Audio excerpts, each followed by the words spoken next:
Hola a todos nuestros amigos y amigas de Radio Conexión Vida. Bienvenidos a esta nueva edición de Contextos. El programa de hoy está dedicado al escritor francés Bernardin de Saint-Pierre, un autor cuya obra ha permanecido casi en el olvido pese a la gran influencia que ejerció sobre otros grandes autores en Europa, convirtiéndose en uno de los más grandes representantes del romanticismo. Como en cada programa, haremos un breve repaso por su biografía. Aunque existen pocos datos de la vida de Saint-Pierre, quien nació en 1737, se conoce que desde su infancia tuvo un espíritu soñador y aventurero. Así, desde los 10 años de edad se interesó por la vida marítima y posteriormente se graduó como marinero.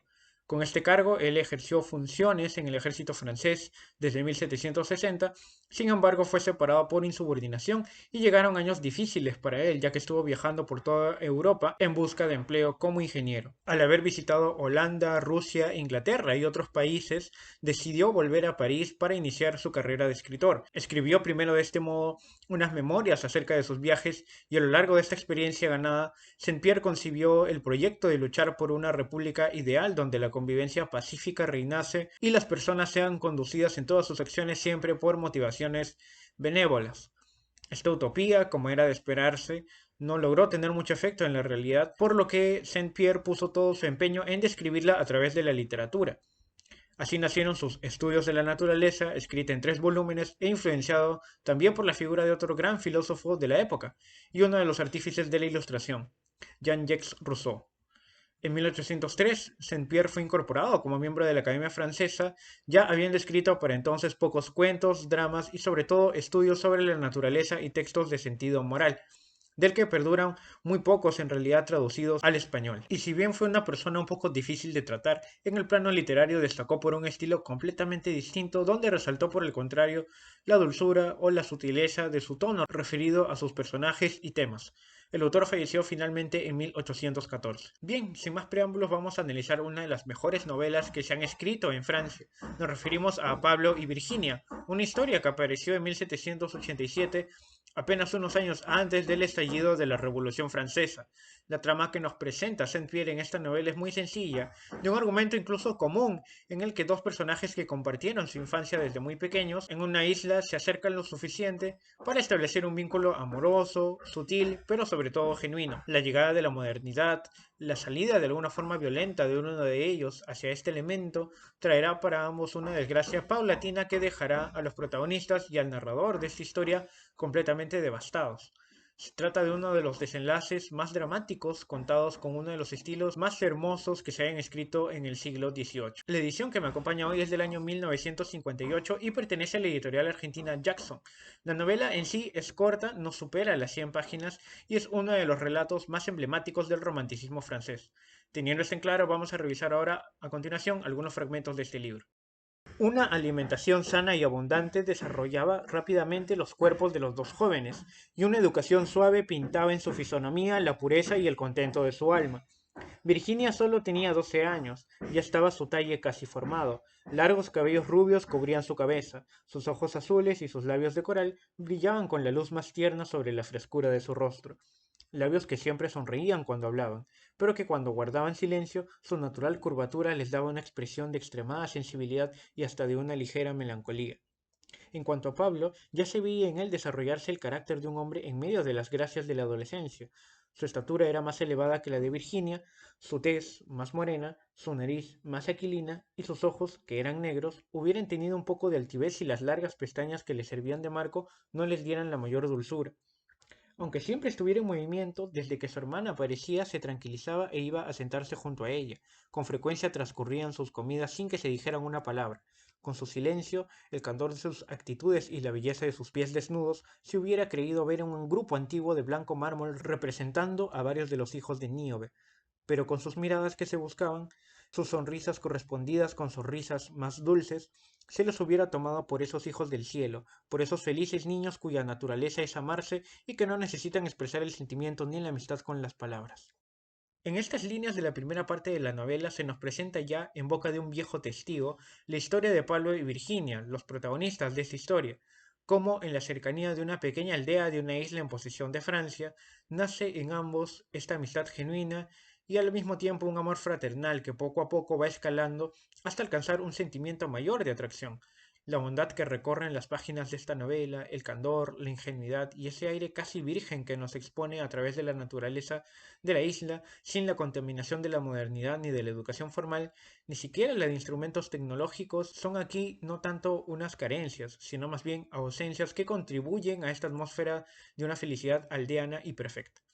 Vamos a ir ahora con la segunda cita del programa. No construye uno su dicha, decía ella, sino ocupándose de la de los demás. Cuando se marchaban, las convencía para que se llevaran aquello que parecía agradarles, encubriendo la necesidad de aceptar esos presentes con el pretexto de su novedad o singularidad. Si notaba demasiados deterioros en sus trajes, escogía, con el consentimiento de su madre, algunos de los suyos y encargaba a Pablo que fuera secretamente a depositarlos en la puerta de sus cabañas. Así hacía el bien según el ejemplo de la divinidad, escondiendo la bienhechora y mostrando la buena acción. Vosotros los europeos, cuyo espíritu se llena desde la infancia con tantos prejuicios contrarios a la dicha, no podéis concebir que la naturaleza pueda dar tantas luces y placeres. Vuestra alma, circunscrita a una pequeña esfera de conocimientos humanos, pronto alcanza el término de sus goces artificiales, pero el corazón y la naturaleza son inagotables. Pablo y Virginia no tenían reloj, almanaque, libros de cronología, historia o filosofía. Los periodos de su vida se regulaban por los de la naturaleza. Conocían las horas del día por la sombra de los árboles, las estaciones por el tiempo en que aquellos dan sus flores o sus frutos, y los años por el número de sus recolecciones. Esas dulces imágenes difundían en sus conversaciones los mayores encantos.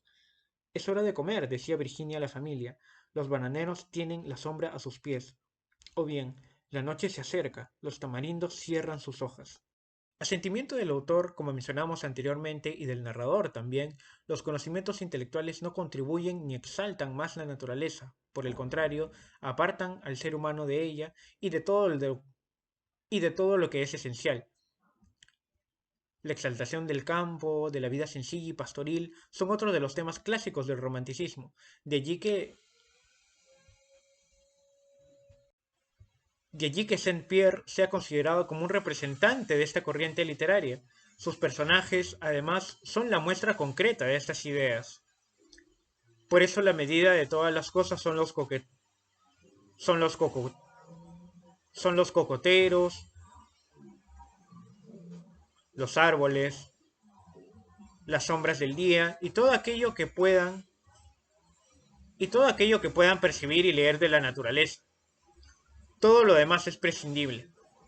Ese nivel de armonía que siempre animó al autor, que siempre anheló el autor, solo lo pudo plasmar en la literatura y lo hizo de un modo ejemplar. Bien, ahora vamos a ir con la última cita del programa.